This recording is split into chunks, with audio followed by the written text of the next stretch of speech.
আসসালামু আলাইকুম। আজকে 27 মার্চ 2026 সাল। আমি ঢাকার উদ্দেশ্যে রওনা করব এখন ইনশাআল্লাহ এই বাইকের মাধ্যমে, যেটা আমি প্রায় করে থাকি। এইটা আমার এখন টাইমটা, কিলোমিটারটা দেখে নিলাম। তো সত্যি কথা বলতে সমস্যাটা হয় কি যে যখন আপনার এত বড় জার্নি একটা করি, সেক্ষেত্রে বাসা থেকে একটু ভয় পাই যে আসলে কিভাবে যাব। তো আমি আমার বাসা থেকে বের হলাম, দেখতে পাচ্ছেন আলহামদুলিল্লাহ এটা হচ্ছে সেই ধানমন্ডি মোড়, বামে আমার শহীদুল ভাইয়ের দোকান। এই দোকান থেকে পার হলাম এবং সামনে আমি এগিয়ে যাচ্ছি, যে বামে মোড় নিলাম, বের হয়ে গেলাম। এই মোড় দিয়ে আমি পুরো জার্নিটা যতটুকু করতে পেরেছি আপনাদের ততটুকুই দেখানোর চেষ্টা করব, কারণ আমি আসলে পুরোপুরিভাবে সব কিছু শেয়ার করতে পারছি না, কারণ আমি একটা সময় গিয়ে আর করতে পারি নাই। এটা হচ্ছে আমাদের ধানমন্ডির মোড়, জয়পুরহাট ধানমন্ডির মোড়। এখান থেকে আমি বের হয়ে গেলাম।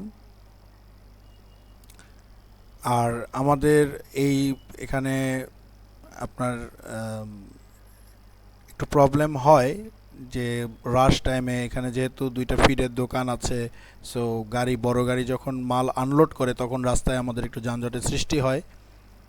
তো এটা হচ্ছে আমাদের আপনার পূর্ব বাজারের যে রোড, সেইটা হচ্ছে মন্দিরের রোড বা বড় মসজিদ রোড বলা যায়। এই পূর্ব বাজারের এখানে হচ্ছে আপনার হাতের ডান পাশে একটা মন্দির, বারোয়ারি মন্দির। সেই মন্দিরের এই পাশে এখানে হচ্ছে পুরো গুরপট্টি। এই গুরপট্টি সিঁড়ি দিয়ে দোতলায় উঠলে আবার মোবাইলের দোকান, কম্পিউটারের দোকান এগুলো আছে। তো এই সামনে মোটামুটি যানজট তেমন নেই। আমি যে সময়টা বের হয়েছি তেমন যানজট ছিল না। শুক্রবার দিন সকাল 11টা বাজে, 27 মার্চ 2026 যাত্রাটা শুরু করেছি এবং পুরো জার্নি জুড়ে আসলে যতটুকু দেখানো সম্ভব ততটুকুই দেখানোর চেষ্টা করছি। তো এই পথ হচ্ছে আমাদের একদম সরাসরি আপনার চলে গেছে আমাদের বাস স্ট্যান্ডে, এবং এই বাস স্ট্যান্ডে যাওয়ার পথে আমার ডান হাতের দিকে যেটা পড়ে সেটা হচ্ছে রামদেও বাজলা স্কুল, খুবই পরিচিত। মাঝে মাঝে ঘাড় ব্যথা হয়ে যাচ্ছে, আসলে আমি বুঝতে পারিনি যে হেলমেটে মোবাইলটা লাগিয়েছি, এই মোবাইলের ক্যামেরার কারণে বা মোবাইলের কারণে আমার ঘাড়ে একটু প্রেশার পড়ছে। আসলে লং টাইম ধরে ভিডিও করা সম্ভব হবে না। টোটাল ভিডিওটা আমাদের করতে গিয়ে আমার ঘাড় বেশ আমি ব্যথাগ্রস্ত হই, এবং আমি চেষ্টা করছি আপনাদেরকে এই পুরো ভিডিওটার কিছু অংশ, মূল অংশগুলি তুলে ধরার জন্য, এবং এখানে আমার বেশ কিছু কথা, বেশ কিছু বিষয় আপনাদের সঙ্গে শেয়ার করব। এখন এই মুহূর্তে আমতলি পার হচ্ছি, এটাকে সিও কলোনি বলে। আমার হাতের ডান পাশে পড়বে এখন সিও কলোনির পরে নার্সারি বা জয়পুরহাট সদর থানা স্কুল, যেখানে আমাদের 8 নম্বর ওয়ার্ডের ভোট কেন্দ্রটাও সেখানে, এবং সেখানে আমার লেখাপড়াও করা হয়েছে। তো আলহামদুলিল্লাহ এখন ছুটে চলেছি ঢাকার উদ্দেশ্যে জয়পুরহাট থেকে। বাইকে মোটামুটি তেল আছে, কিন্তু তারপরেও তেল নিতে পারলে ভালো হতো, কারণ যেহেতু আমি অনেক লং জার্নি করব, তাই তেলটা পেলে খুব ভালো হতো। সেই তেলটা এখন হয়তো পাবো না। তবে আগেই বলে রাখি, রাস্তায় যেতে আমি বটতলির আগে যে পেট্রোল পাম্প আছে সেখান থেকে 100 টাকার পেট্রোল পেয়েছি। আর সিরাজগঞ্জ পার হয়ে হাই রোডে অনেকক্ষণ দাঁড় হওয়ার পরে, যেটা বটতলিতে আপনার সিনটা দেখতে পাবেন, সেখানে আমি প্রায় 2 ঘন্টা, যেহেতু তেলের লরিটা ওই মুহূর্তেই এসেছে, এবং তখন সে তেলটা পাম্পের যেই মজুদ কারখানা বা মজুদের যে হাউস সেখানে ঢালছিল, সেই সময়ে আমি ওখানে দাঁড়ায় থাকি, এবং সেটা না ঢালা পর্যন্ত তো আমরা তেল নিতে পারি না। এবং আমরা দাঁড়ায় থাকার কারণে দাঁড়ায় থাকতে থাকতে সেখানে অনেক মানুষের একটা সমাগম তৈরি হয়ে যায়। অনেক বাইকার আসে, অনেক ট্রাক চালকরা আসে। সো তারপরে তেলটা ঢালার পরে সেখান থেকে 300 টাকার তেল পাই, এই মোটামুটি 400 টাকার তেল। এবং সেই 26 মার্চ, সরি 26 সাল 27 মার্চ এই দিনের পর থেকে আমি আর তেল নেওয়ার জন্য লাইনেও যাই নাই, বাইকও বের করি নাই।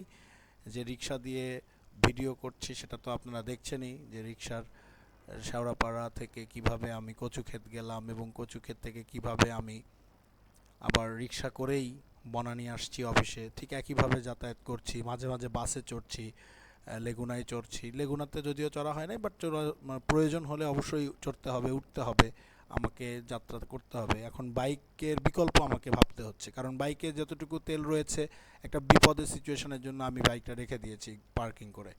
কারণ আমি এখন এই তেল নিতে গিয়ে আমি একজন জব হোল্ডার, স্বাভাবিকভাবেই আমার যে সময়টা ব্যয় হবে সেটা তো আসলে সম্ভব না।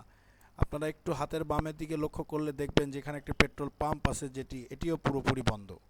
এই পেট্রোল পাম্পটাতে এই সামনে হাতের বাম সাইডে পড়বে, বাম দিকে পড়বে, ভিডিওতে দেখবেন এই গাড়িটার ঠিক সামনে বরাবর যে গাছটা, ওই গাছ, এই যে দেখেন এই জায়গাতেই এখন পড়বে, এই বামের দিকে।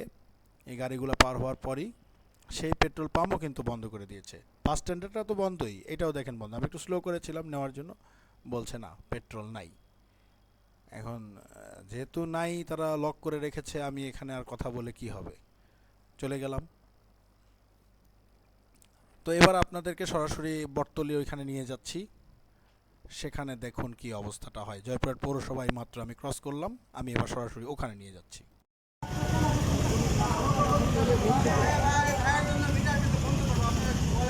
কি সমস্যা? এই ভাই সামনে যান।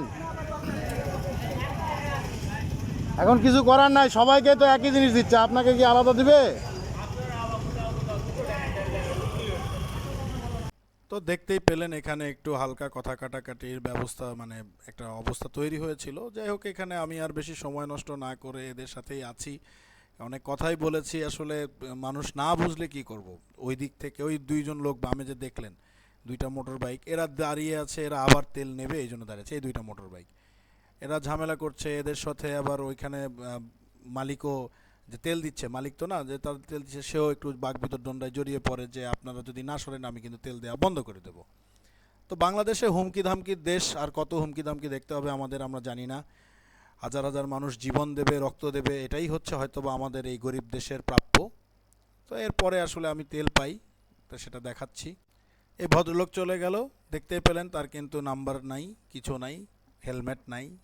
চলছে যে যেভাবে পাচ্ছে, আমরা যেমন গ্রাহক তেমনি আমাদের ডিস্ট্রিবিউটার, তেমনি আমাদের সব কিছু মিলায় আসলে আমাদের কিছুই বলার নাই। তো এই ভদ্রলোক তেল নেবেন, তারপরেই আমি তেলটা পাবো, আপনাদেরকে একটু দেখাচ্ছি। উনি পেলেন, এই 200 টাকা দিলাম। আমি জানিও না যে কত দেবে, আমি ভেবেছিলাম হয়তো 200 করে দেবে, কিন্তু না, আমাকে 100 টাকাই দিল। আমি 100 টাকার তেল কতটুকু পেলাম, পরে দেখি যে 1 লিটার তেলও না, 1 লিটারের কম, 0.89। তো 0.89 মানে 1 লিটারেরও কম। আমার এই বড় বাইকে আসলে এই তেলে কতটুকু কাভার আপ হবে জানি না, তবে যতটুকু আছে আলহামদুলিল্লাহ।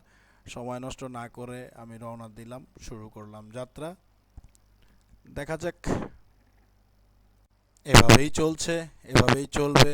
আপনারা দোয়া করবেন যেন দ্রুত এই সমস্যার সমাধান বাংলাদেশে হয়ে যায়। তাছাড়া শুধু বাইকার বলে বিষয় নয়, যারা বাইক দিয়ে দুটো পয়সা আর্ন করে জীবনযাপন করে তাদের জন্য খুব দুর্বিষহ হয়ে উঠছে। আবারও এই সেই বটতলী ব্রিজ, যেখান দিয়ে আপনাদেরকে গতবারের যে ভিডিওটি দেখিয়েছি সেইটি মোবাইলের ভিডিও চেয়ে এই মোবাইলের ভিডিও বোধহয় আরেকটু ক্লিয়ার হয়েছে।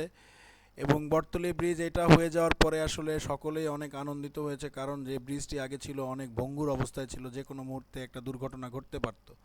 এবং এই ব্রিজটি পার হওয়ার পরেই আমরা বটতলী বাজার পেয়ে যাব, এবং বটতলী বাজার থেকে আমরা ডান দিকে মুভ করব। এর আগে জয়পুরহাট টু কালাই ভিডিও যদি যারা দেখে থাকবেন তারা এই রাস্তাটি চিনবেন, বা যারা যাতায়াত করেন জানেন তারা তো চিনবেনই। মুখ্য উদ্দেশ্য হচ্ছে আপনাদের সঙ্গে কথা বলতে বলতে পথ চলা। সে কথাগুলি আসলে সরাসরি ফোন যখন ভিডিও করি তখন তো না, পরে এসে কথাগুলি এডিটিং করে আমি এই কথাগুলি অ্যাড করে দিচ্ছি, ভয়েস ওভার যেটাকে বলে। তো আলহামদুলিল্লাহ, দেখতে দেখতে কালায়ের অনেক কাছাকাছি চলে আসলাম, একদম খুব সন্নিকটে, কালাই নিশ্চিন্তার কাছাকাছি। কিন্তু সেখানে এসে আমি যেটা দেখতে পেলাম, আমার হাতের ডান পাশে লক্ষ্য করবেন একটি পেট্রোল পাম্প পড়বে, সেটিও বন্ধ। এবং সবচাইতে আশ্চর্যজনক একটি বিষয়, এই ঢাকা শহরে আসতে গিয়ে আমি আসার পথে কম করে হলেও আমার চোখে পড়া মিনিমাম 25 থেকে 30টি পেট্রোল পাম্প আমি পার করেছি, এই যে ডানে যেটা গেল। তো এরকম 25 থেকে 30টি পেট্রোল পাম্প আমি পার করেছি ঠিকই, কিন্তু তারা তেল দিতে পারছে না, তাদের পেট্রোল পাম্প বন্ধ। দুঃখজনক হলেও সত্য, আমি আমার মনের কথা আপনাদের সঙ্গে শেয়ার করছি। এটা কিন্তু নিশ্চিন্তা বাজার, হ্যাঁ, নিশ্চিন্তা বাজারটা আমি পার হয়ে গেলাম।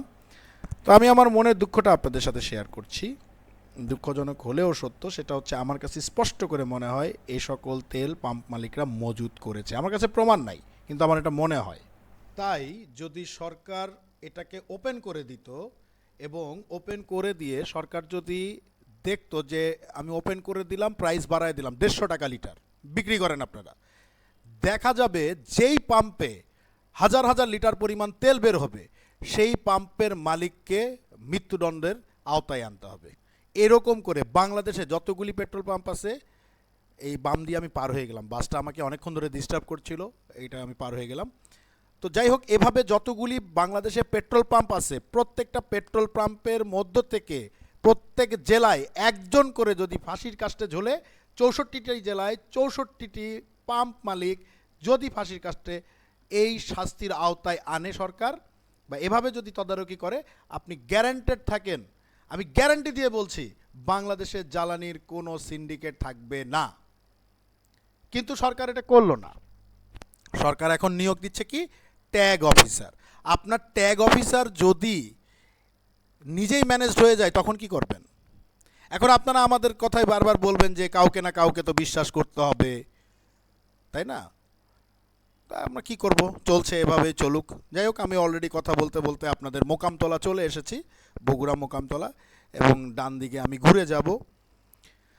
আমি আগেই দুঃখ প্রকাশ করছি এবং আপনাদের কাছে দুঃখিত যে আমি বারবারই চেষ্টা করছি, হয়তো ব্যর্থ হচ্ছি, কোনো না কোনো দিন হয়তো সফল হব, কোনো না কোনো দিন হয়তো আমার সেই সামর্থ্য হবে যে আমি জয়পুরহাট থেকে ঢাকা ফুল একটা বাইক ভিডিও আপনাদের উপহার দিতে পারবো, কিন্তু আমি সেটি পারছি না।